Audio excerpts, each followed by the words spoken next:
परतें खोलनी पड़ेंगी और इसमें बाकायदा साक्ष्य तथ्य वो दोनों एग्जामिन होंगे। मध्य प्रदेश से खबर है, जहां कमलनाथ ने गवर्नर से मुलाकात करके सरकार बनाने का दावा पेश कर दिया है। 17 दिसंबर को लाल परेड ग्राउंड में कमलनाथ की ताजपोशी होनी है और इस तकरीब में कांग्रेस सदस्य राहुल गांधी के अलावा कई बड़े लीडर भी मौजूद रहेंगे।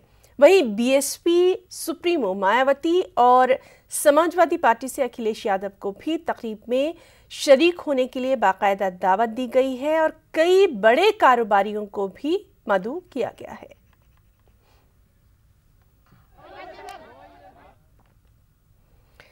इंतखाबात हो गए, रिजल्ट भी आ गए, लेकिन उसके बावजूद बयानात का सिलसिला जारी है।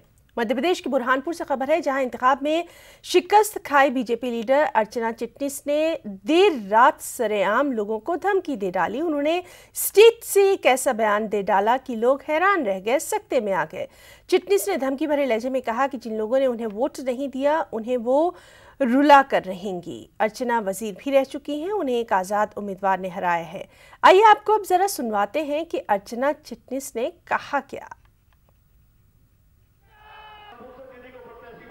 तो सत्ता में कमाल करके दिखाया और सत्ता नहीं है तो इस भूमिका को भी इतनी खूबसूरती से निभाऊंगी।